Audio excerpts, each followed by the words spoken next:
What's up, guys? Leland here with Bottom Table Tyrants, and I wanted to talk to you guys today about Tremere. I want to do a clan series about if you want to play a different vampire clan.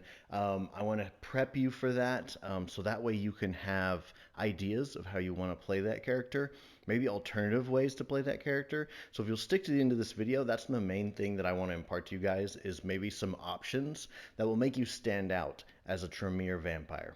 Let's get into it.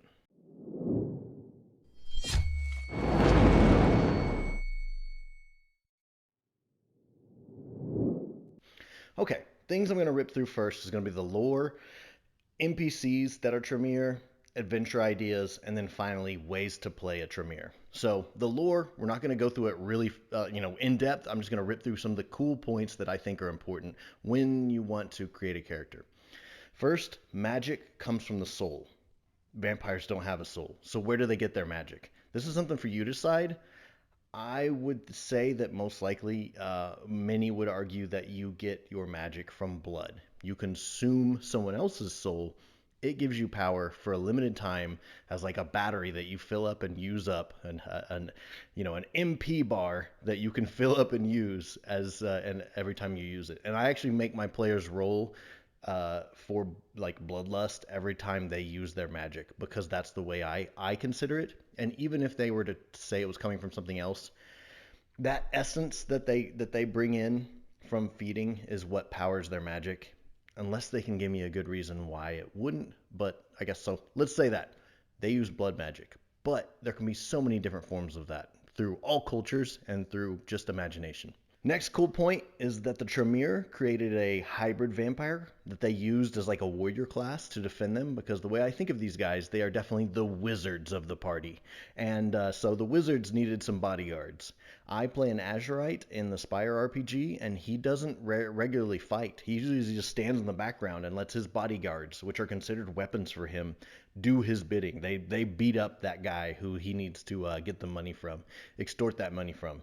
So definitely you could use these guys as almost like a weapon type of like a sidekick NPC, almost like if you had like a sidekick like pet or something like that.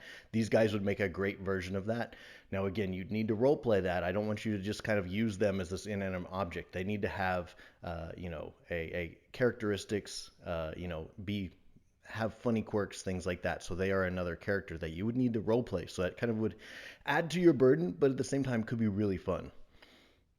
So these gargoyles are hybrid, part Gangrel and part Nosferatu. So in my mind, they look very like vampiric. They may have wings. They may have. I'm thinking of the vampire from What We Do in the Shadows. That's almost like the big. He's so old that he's become this big gargoyle dog vampire type thing. Um, so definitely very bat looking. Definitely very scaly or like has this weird like bat skin, stuff like that. So that's on you to decide what they look like, but definitely a cool NPC kind of sidekick that you could use to me almost as a weapon while you concentrate on using your spells. Next is Tremere, the clan head, needed to increase his generation level, or I guess decrease his generation level is technically the way they'd say it, because he needs to go down in generation to a lower level. So to do that, he consumed or diablerized the Salubri clan head, which I think his name is Salute, if I remember right. Again, I'm piling on lore from, I'll put them up, all of these different things that I've read over the last 30 years. So if I get the lore wrong, please be flexible. I guess the main thing I'm saying here is I'm pulling lore from a lot of books and from a lot of tabletop games where we created our own lore and kind of went our own way with it.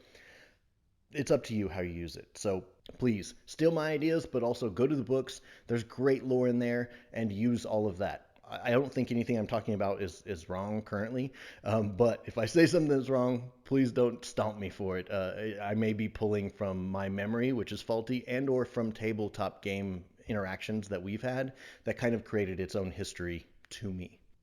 So Salubri was diablerized. Salubri was a psychic healer, almost like a divine vampire. I always like to think of them as like the good vampires.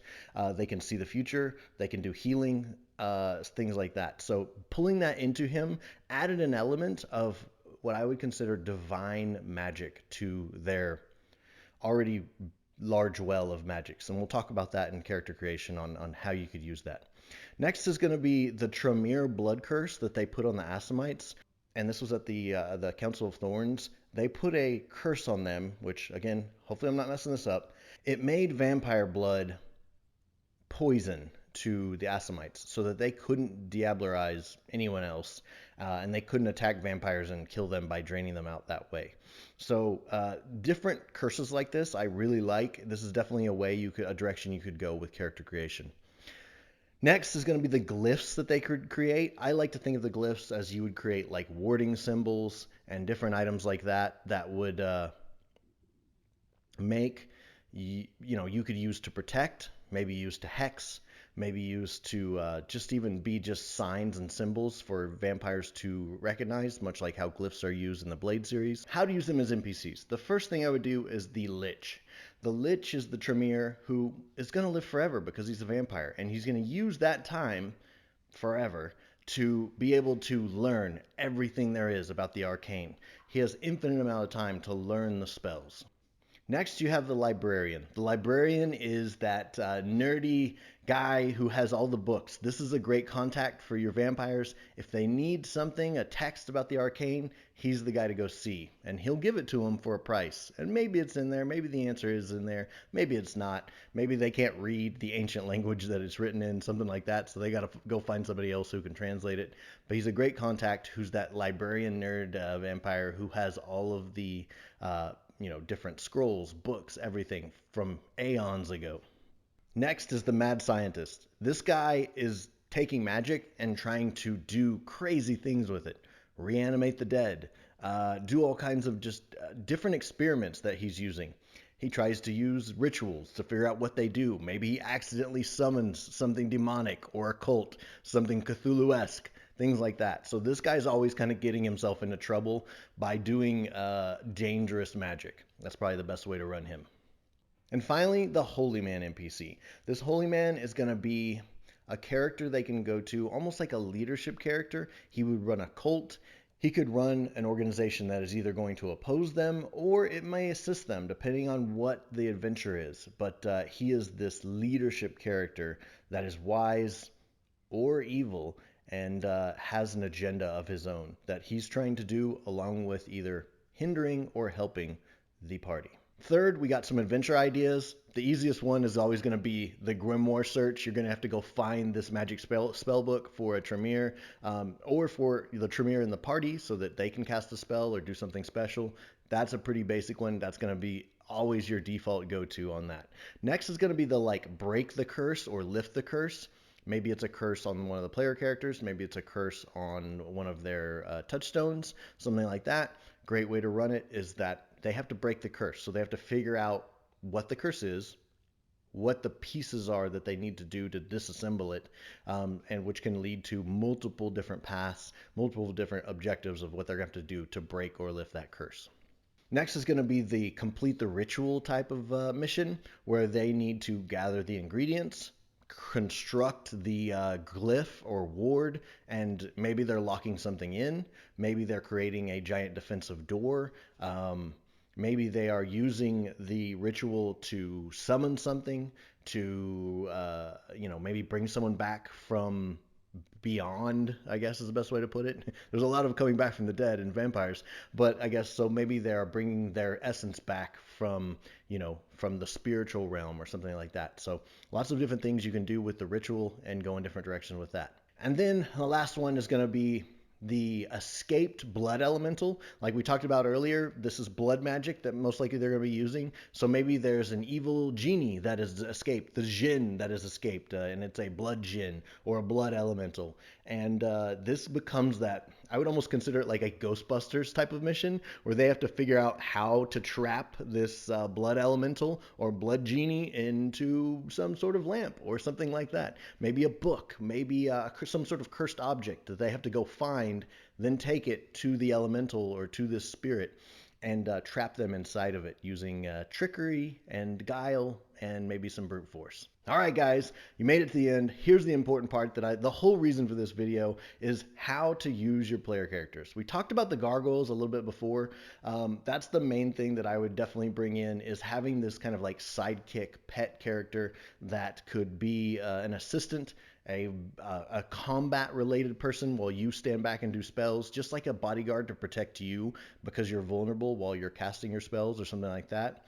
Next is the magic that you use could be so many different ways. It could be a mathematical type of formula magic that you use because you are very structured and you have to write out these intricate details of your spells in a book or something like that, and then recite those back to use it as like a math or formula magic. Then you could also go the complete opposite spectrum of that and be more shamanistic. Maybe you have fetishes that you create, kind of Shadowrun style, if you know that, where you have different spirits that you talk to and commune with who give you this power that once you have the blood essence, you can use that power of the different spirits. It could be hearth spirits. It could be, they could be like street spirits, very urban type of spirits, things like that. You have a river in your city. It could be a river spirit. You have this spirit of concrete, things like that. I'm trying to think of like urban ways to do this. The spirit of street lights, like everything has a spirit in this shamanistic type of like attitude of thinking of everything, having spirit beings inside of it. Next is going to be elemental, obviously. And this could be, so you are like a fire vampire or a water vampire or an air vampire. Think of how you would dress in that instance. Like, how would your club outfit look if you're a water vampire? You're going to have these flowing sequins. You're going to have all this blue, of different hues of blue all over you, things like that. All of your magic has this flowing abilities where you're just, flooding a room with blood.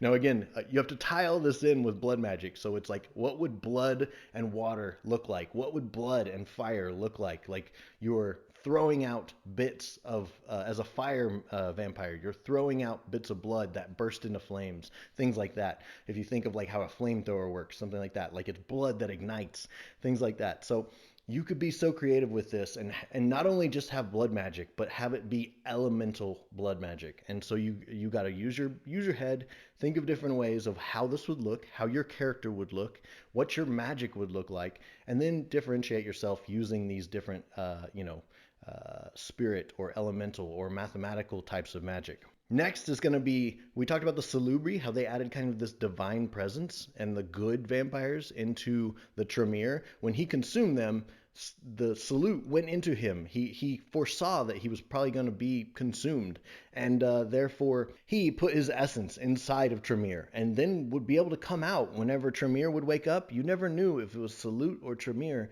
who was waking up, and so you have this divine connection. So maybe your magic is almost divine magic. Maybe you're almost like this cleric. You're a healer vampire who uses your blood essence magic to heal or to cast out the undead, things like that. Or you could go the complete opposite way with this, to where you're more of a Tzimitzi. I think that's how it's said. That's how I say it, at least, I guess. Probably totally wrong. Put it down in the comments how you really say it with, like, the syllables of how you say it. The Tzimitzi are definitely the demonic version of that instead of the divine. And so maybe your magic is more of a demonic magic or a chaos magic. And that magic is way more dark and brooding and tentacly and spiky. So you could definitely go either angelic or seraphim and nephilim for demonic. So you could have these kind of like good and evil magics as well as a great way to differentiate yourself. Maybe you have wings. They can be angel wings or they could be demon wings. They could look really cool. And finally, the main thing I love to throw up, and the main thing I like to do when I use magic in any setting, is I love to throw up wards and shields and glyphs and hexes and things like that usually have some sort of animation to them. They make a giant symbol in the air. So be descriptive with how your magic looks. Make sure you describe this giant glyph that you produce in front of yourself to block those incoming bullets. Maybe you slam a door behind you while being chased by werewolves, and you quickly trace with blood into the door, a protective ward to strengthen it, to make it a lot harder for those werewolves to break through. So be descriptive and think about how you can talk about your magic to differentiate yourself and make your magic come alive on the tabletop. All right, guys, that's all I got for today. Hopefully that helps out. Please let me know in the comments below what you think, if you hate this, if you love it. And I guess we got the circles and the squares popping up pretty soon, so please make sure you subscribe with the circle and click on some of our other videos and take a watch. Let me know what you think. We really appreciate it, guys. We love you. Leland out.